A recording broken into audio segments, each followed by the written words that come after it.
So what is your optimal self? Now think of it in relation to work. When is work at its optimal level for you?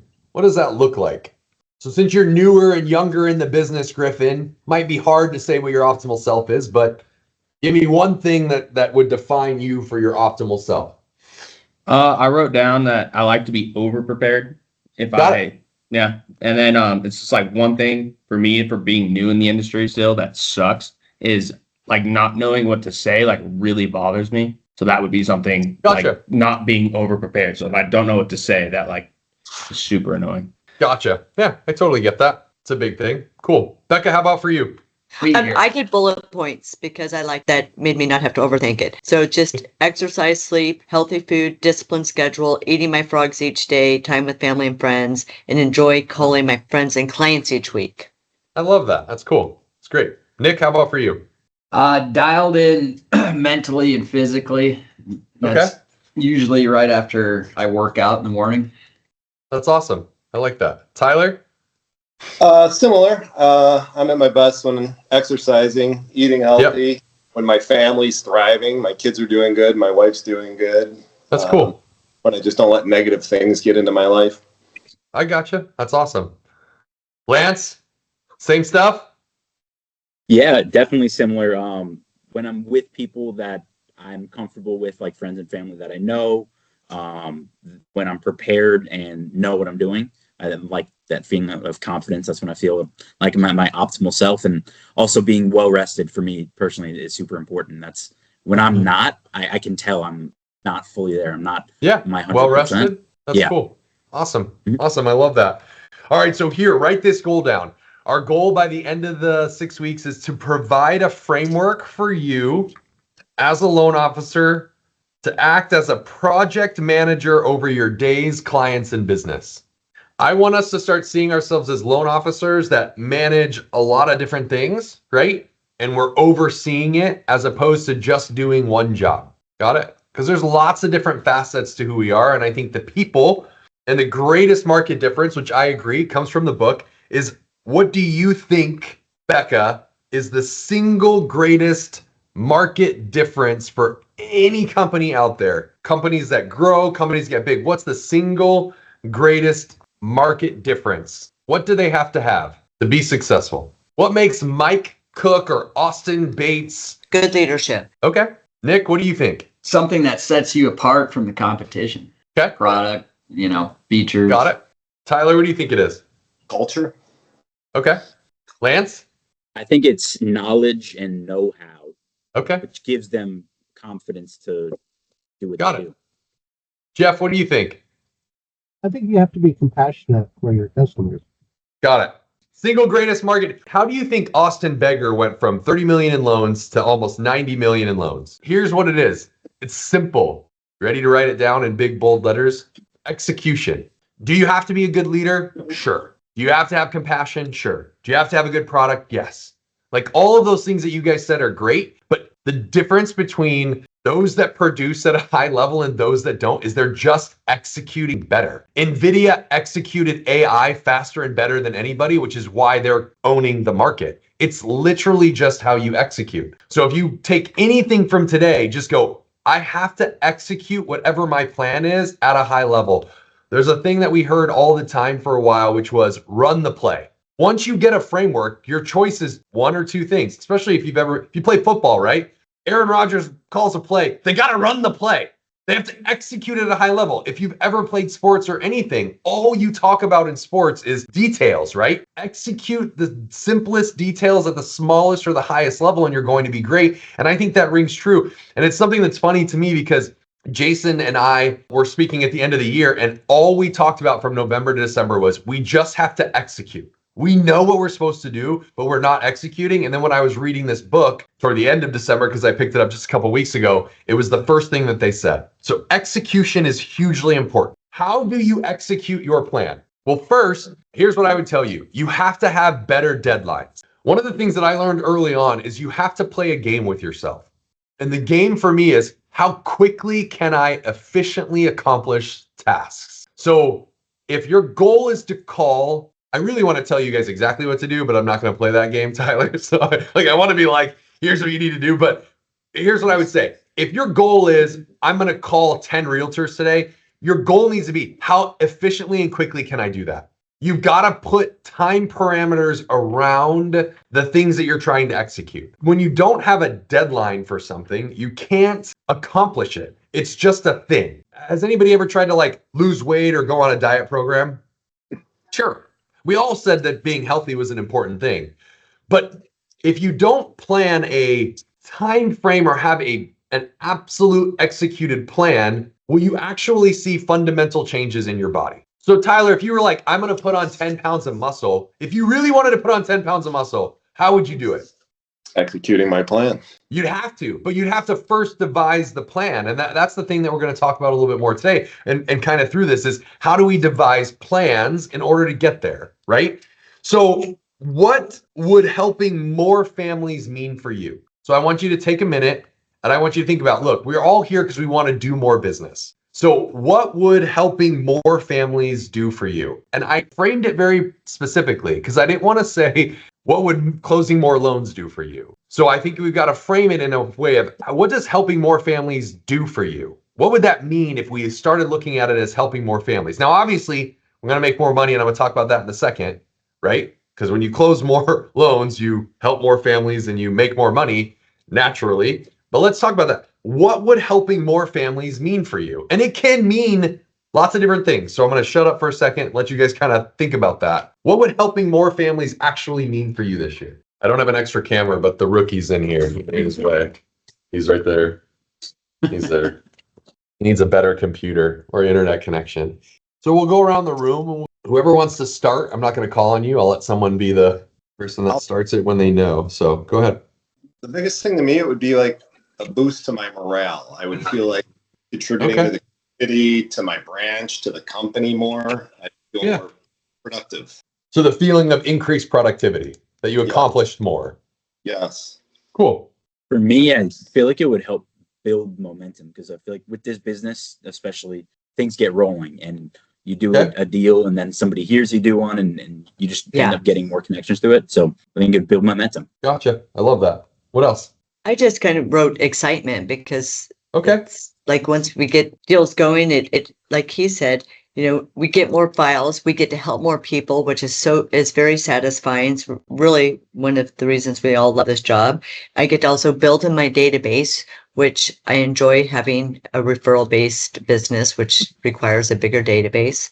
Got it. Cool. What do you got, Nick? I just wrote improve my sense of worth through, contributing to others' well-being and helping them with their personal goals. Cool. Jeff? I'm pretty along with Nick on that. And the other thing is just overcoming inertia. When you're stuck in a rut, you really want to create something that's going to, start the momentum going for you. And momentum solves everything in a bigger customer base, whether referrals or refinance opportunities, and just keep on growing as long as you continue to execute the plan and not stop. Got it. I love it. Griffin, how about for you? I wrote, it would help get my name out there as a reliable source. Okay, cool. Who set a number of closings per month that they would like to accomplish this year? Who has the number? Lance, how many closings do you want to do this year? I'd like to just start at one per month. So 12 a year is what. 12? Cool. Good for you. Nick, what do you got? How many are you closing this year? Well, I'd like to close 50. Okay, cool. Becca? 2 to 3 a month. Was it 2 or is it 3? 3. Cool. 6 or 7, Eric. 6 or 7, Lance. I like it. And I would have said 6 or 7. Griffin, how about for you? Greg's first year, I want to do 9. 9? Cool. Jeff, what do you got, bub? I'd like to, be somewhere around 6 to 8 a month because my deals end up being 2 deals. Gotcha. That's cool. Tyler, what do you got? What are you looking at? 2026 business plan. I have 2 a month set up. Okay. How much of an increase is that from last year? Lance, how many did you do last year? Basically doubling. So you did 6? You had 6? Cool. Nick, how about for you? How many did you have last year? Can't remember. 21. That would be more than double. Yeah. Becca? 13. Ooh, I like it. Griffin? Zero? Yep. Goosers? Rookies. Love it. Jeff, what was your number last year? What'd you get You through? know, I honestly don't know. I was going to try to look that up earlier and I didn't Okay, have a chance. Cool. Got it. And Tyler, how many did you get? Last year I had 6. 6? You had 6 all year? Yeah, it was bad. Oh man. I thought you did more than that. No. No. All right, cool. So we got some big goals. We got some big things to do. So I'm going to slow down. We'll transition into something else, but I always want to look at, do you guys know the metrics that you need? Do you know your metrics? When I say that, do you understand what that means? So Can you Nick, clarify which metrics you're referring to? yeah, so I've always built a business based on lead to closing and understanding what the metrics are first. So I'm going to do 2 different exercises. The first is obviously, I don't think, as I was kind of doing this and it came to me, and it's newer, but I'll try it on with you guys. I don't think you can grow if you don't assign in 2 different things. So let's just talk about the metrics and I'll go to that. So I'm changing back to where I was at. So metrics. So my question then is, I always look at it and I go, if I'm going to close X number of deals, then how many leads do I need to generate that year to get that amount of closing? Got it? So you have to know your numbers. I'm going to tell you basic numbers that I've always run through, and I think they hold true. When you get leads, you usually will close 25 to 30% of the leads that you get if they are from a good referral source. So for ease sake, Lance, if you want to close 12 units this year, you need to generate 48 leads to close 12 loans. Now that feels like a lot, but that's 25%. Okay. So let me break that down further. Of the 48 leads, you'll want to app 24 to 30 of that. So you're going to app about 60%. Then you close about 50% of those, which is where you get the 30. Does that make sense? So ultimately, like Nick, if you went back and looked at your metrics last year and you closed 21, how many leads do you think you're generating on a weekly basis? I would say probably one to Right. 2. Right. Yeah. So if you think about it, if it's 1 to 2 leads a week, you're generating, there's 52 weeks in a year, you're getting somewhere between 52 to 60 leads and you close 21 transactions. I can almost guarantee that if all of you looked back and said, hey, now some of it's going to be a little different. If you do online leads, then your conversion's going to be less, right? That's like the metric. People are like, oh, online leads suck. No, online leads don't suck. You just have to do 100 to close 2, right? So you're working differently, right? And you have to understand how that work needs to look. But if you're doing referral-based business, the reality is not everybody's going to qualify. Not everybody's going to decide to buy, and you're not going to win every single deal. Like you're just not, right? If everybody was 100% conversion on leads, then we'd all be closing a lot more deals, right? So in your business, that's the way that I have always worked. So for me, if I'm like, I want to close 100 transactions or 120, I just have to go on leads. Now, some are going to be better than others. I would say that like Mike Cook probably has a higher conversion because he's got processes in place. So he may not need quite as many leads. But again, it's still going to be within a percentage. Does that make sense? Like if he's closing 100, he probably had 300 to 400 leads. That would be my guess. 275 to 350. So all that to say, I want you to know your metrics. So first and foremost, the number one thing that you should be doing is you should say, how many leads am I getting a week? I've got to generate leads. And I've got to do it every single week. Tyler, you just need 1 name a week and you would close 20 transactions. So again, it goes into all these other pieces, but like it's very, very like to me, when I got that, I understood why I was doing the business that I was doing, right? So then the question for you just becomes, how can I generate those leads? Does that make sense? Now, outside of the leads, each transaction is worth a certain amount to you, right? Because each transaction pays you, right? So this brings me to my second point. It was kind of something I thought about yesterday. I realized that what I think keeps people from earning more money is that they don't assign the money they've earned to something. Stay with me. Nick, I don't know if you need to make more money or not, right? I don't know that. But I assume that if you make close 29 more transactions, it's going to be a pretty good amount of money. My point is, when you make 29 more transactions, The reason why I think people get held back is because you haven't assigned that money somewhere. So if you took 29 times 5,000 average commission, cool. That's an extra, do the math, 45. 140,000. My point to you is, why are we not looking at our finances and saying, when I make this 140, here's where it's going? It's almost the theory of allocate the money before it's made so that when you're making it, you know where it goes. Now, stick with me on this, right? Because most of us are caught, and this is like the mental side of life. Tyler, you can correct me if I'm wrong. Most of us live in a homeostasis. We're comfortable to some extent. Maybe we don't love everything, but like we're pretty good. Like life is good, right? Tyler, a big thing for you is making sure your family's okay. So you've got responsibilities, right? That you're like, hey, I've got to make sure all that stuff is going. But then you've got to look at it and go, if I'm really going to earn more money, I got to know what I'm doing with it. So this brings me to, and this a lot of it is still core stuff because that's who I am. But core wise, you've got to say this money is going to certain places. How I've always learned is 10% you give away, 20% you save, 30% in taxes, the rest of it is yours. Like that's just how I lived, right? So when I make money, I'm assigning it to certain places immediately. So Griffin, you want to be great? Here's what you do. You spend every dollar you earn every paycheck. And what does that mean? It means the minute you get the paycheck, you write yourself a check, you pay all your bills, you run it down to zero. You have $100 in your checking account, you're broke. Like I live broke, guys. That's why I'm so freaking tight, like all the time. You're like, why is that guy so uptight? Because I'm broke, and I'm not broke. I close a lot of deals. But every paycheck, the money gets assigned somewhere. And in order, when I say I want to make more money, I have to realize where is that extra money going to go? What's that going to do? Who's that going to benefit? So I'm going to stop now. Does that make sense? Becca, are you tracking with me? I am. Okay. So what I want you to do now is I want you to say, okay, if I were to make this extra money, what am I doing with that? I want it to be very real to you. So Nick, if you make an extra 140,000, where's it going?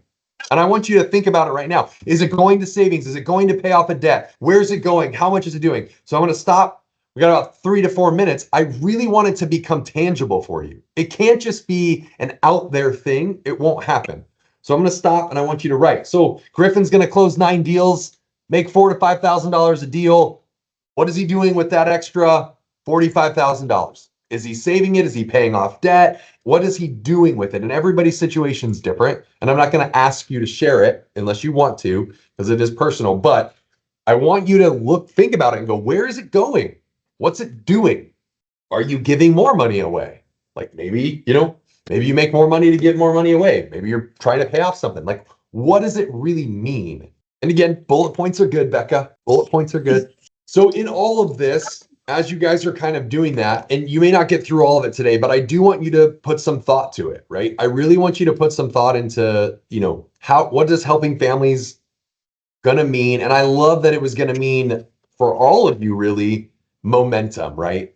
Because one of the things that's a struggle when you're not doing a lot of business is you can get in that sort of like rut where you're like, I don't want to make the calls, things aren't going very well. And so a lot of the execution that you have to do, it requires you to be in a good mental state.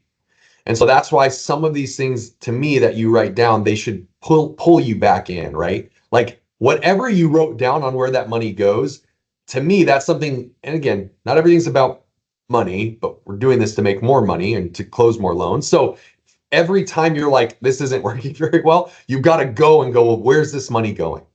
Because now you've got something that you can tie to. Does that make sense? That it's like, hey, and again, I would argue, I think you should put a few different places where this money's going, right? Obviously, debts, savings, charity, like you should have reasons why you're doing it, okay? So questions on that. We're 36 minutes in. Have I given you some stuff that can help you already? I don't want to waste your time. So if you're like, you're wasting our time, then just, you can bounce off the call. Like, don't hurt my feelings. No, I'm kidding. Don't bounce off the call. I actually have a very fragile ego, Lance. And so my heart would be broken. So don't do that. So then let's talk about it. So we talked about execution. We talked about your metrics. I think knowing your metrics is really important, and it should be very simple. Just do the reverse math. And again, in kind of all of your stuff right now, if you want to close 24 this year, Tyler, we got to generate some more leads, right? So we got to get some more partners, and we'll talk about that, how we get more realtors, how we get more partners, all that stuff. But it's possible for sure. But again, the behind the scenes is obviously the meaning of it to you, because until you put that meaning there, until you assign it, and I think that's the big thing, assign the money that you're going to make somewhere and then watch it happen. Okay? Which is really cool. So I'm going to give you 5 tips for better execution in your day-to-day life. So we're talking about execution. How do we execute at a high level? Okay. Here's number 1. Well, I'll give you something. So I am a creature of habit. So I think the number 1 thing is you need to have a pre-morning ritual and a pre-leaving ritual. So you have to have a start and an end time to your day. And in the morning, when you get to work, if anybody of you ever watch me kind of walk around, I print my calendar every morning, actually starting to try to do it in the evening before I leave. That tells me what's happening the next day, okay? So the number 1 tip for execution, you have to print your calendar daily. If you do not own your calendar or own your time, it will own you. It's a very simple time management technique, but I promise you, it's why people lack execution. And honestly, you should fill your day, a calendar, very specifically.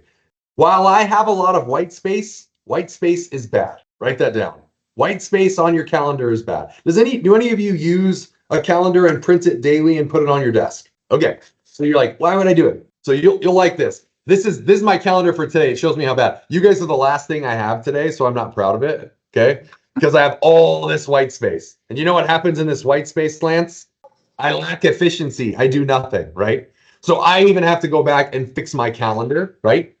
But again, in a normal calendar day, if you looked at some of my other calendars, like yesterday, I think I threw it away, it was stacked full. And Monday was also stacked full. Does that make sense? So from the minute that you're in the office until the end of the day. So you need a pre-morning routine and you need a leaving routine. And I'm going to give you a couple of things that you need to put on there, okay? In the morning ritual, you need to look at your day and you got to go, what are the tasks that have to be done today? And you've got to make sure that it's there. So even though my schedule looks like this, when we're done at 10, I'm going to go through and I'm going to allot all the hours that I have left, and then they're going to all be assigned out. Does that make sense? That way I have deadlines. So I know that today is my lead day. So I'm going to block out an hour, most likely from 11 to about 12:30, where I'm solely focused on my past client leads and my current qualified borrowers and figuring out how do I get them to the finish line. Does that make sense? So every morning, or preferably in the evening, you need to print your calendar and go, what am I doing tomorrow? What is on my calendar? Okay. In your day, you should have 4 hours of green time a day. What is green time, Griffin? It's your make money time. I love it. Green is go. Green is sales time. If you don't have 4 hours worth of sales time in your day, you will not close loans. Now, again, everybody has different responsibilities. Lance, you have different ones. Maybe yours is 1 hour a day for right now. Does that make sense? I can almost guarantee you, if you put 5 hours a week of sales time, there's no chance you won't close 12 loans. Like specific sales time. Don't tell my brother that, because he grinds all day long and he closed 24 loans. But I would venture to say that give him a year and he'll probably close 18 to 20 million this year, would be my guess. So he doesn't know it yet, but it's coming. Okay.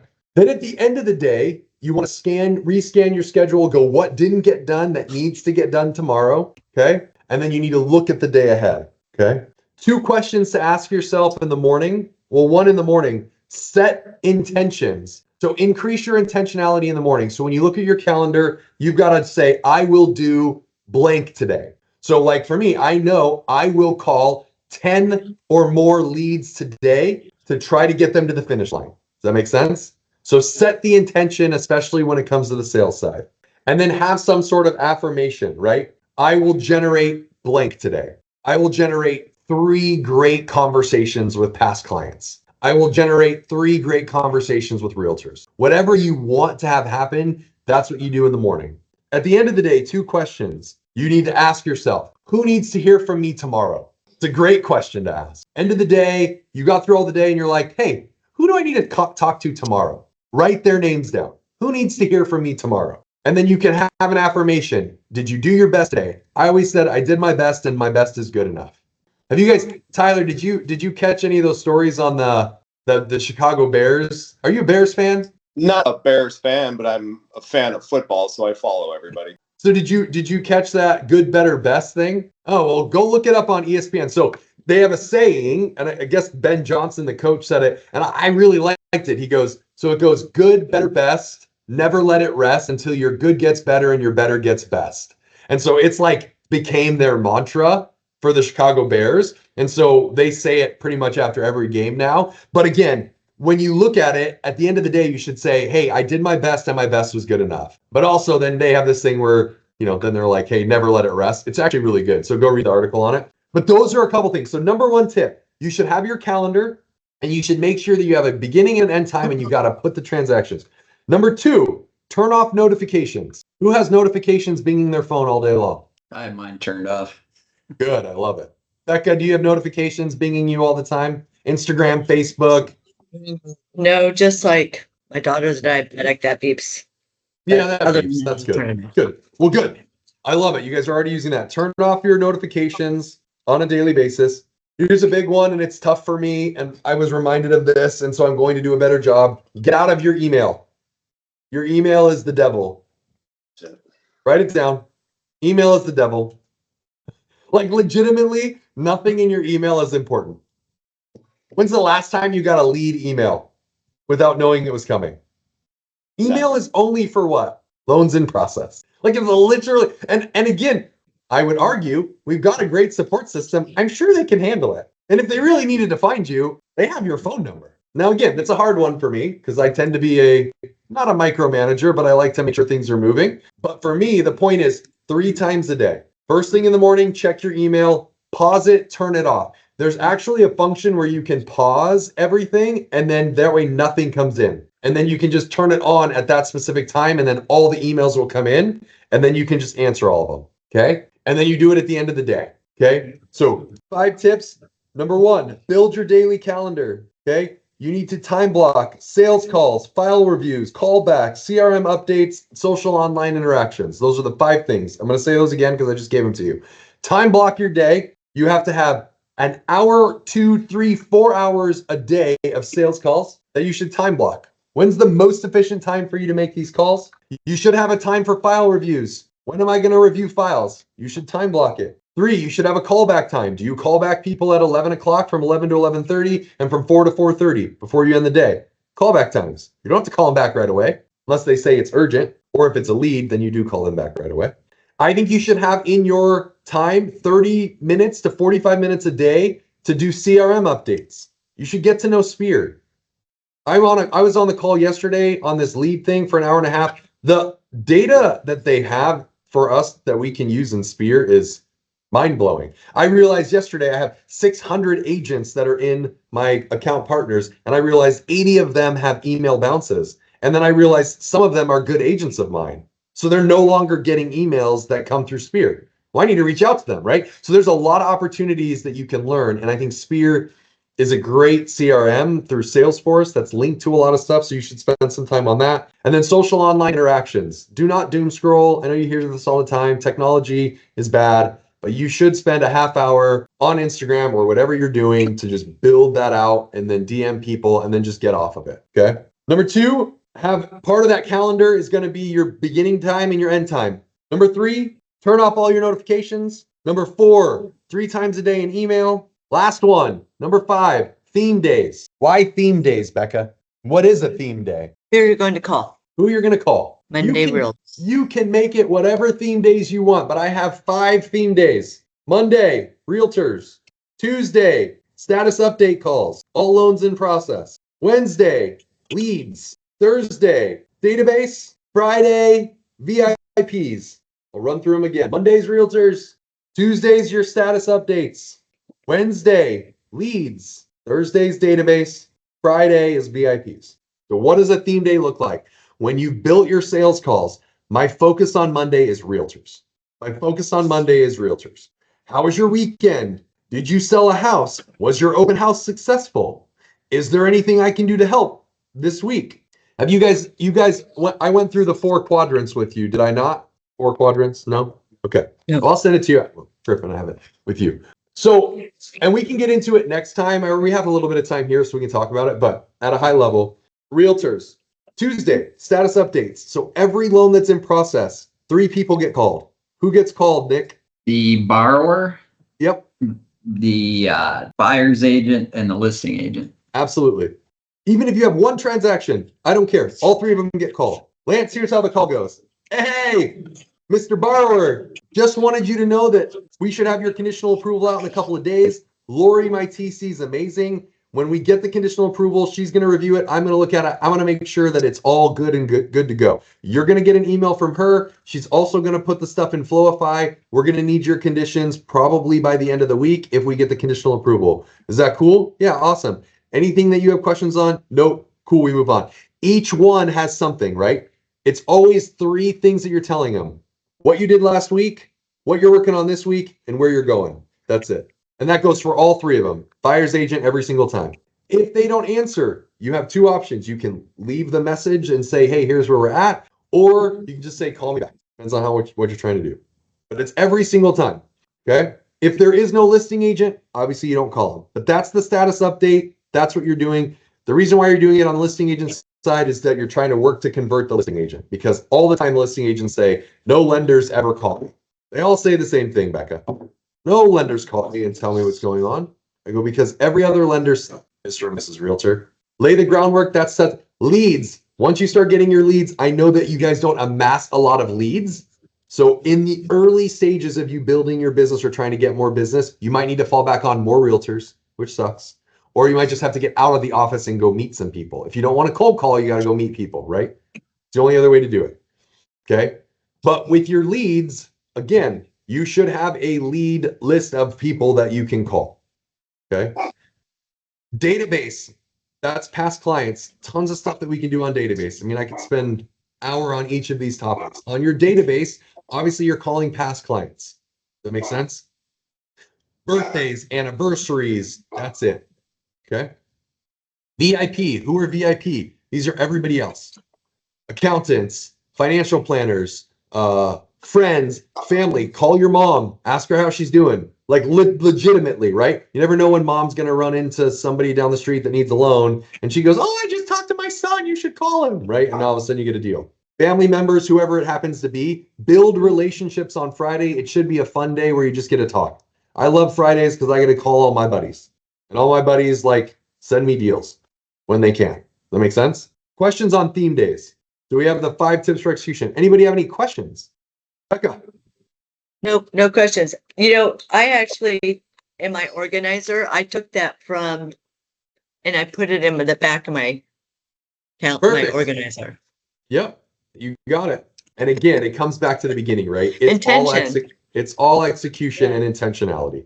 Hmm. And I think in order to have execution that you want, you have to put meaning behind it. And that's where assign the money, assign the closings, assign it someplace. And if you got so bold, start writing the checks. Like legitimately, like if you're like, oh, I want to put $500 a month into savings. The minute you make a paycheck, you need to write the $500 a month check into savings.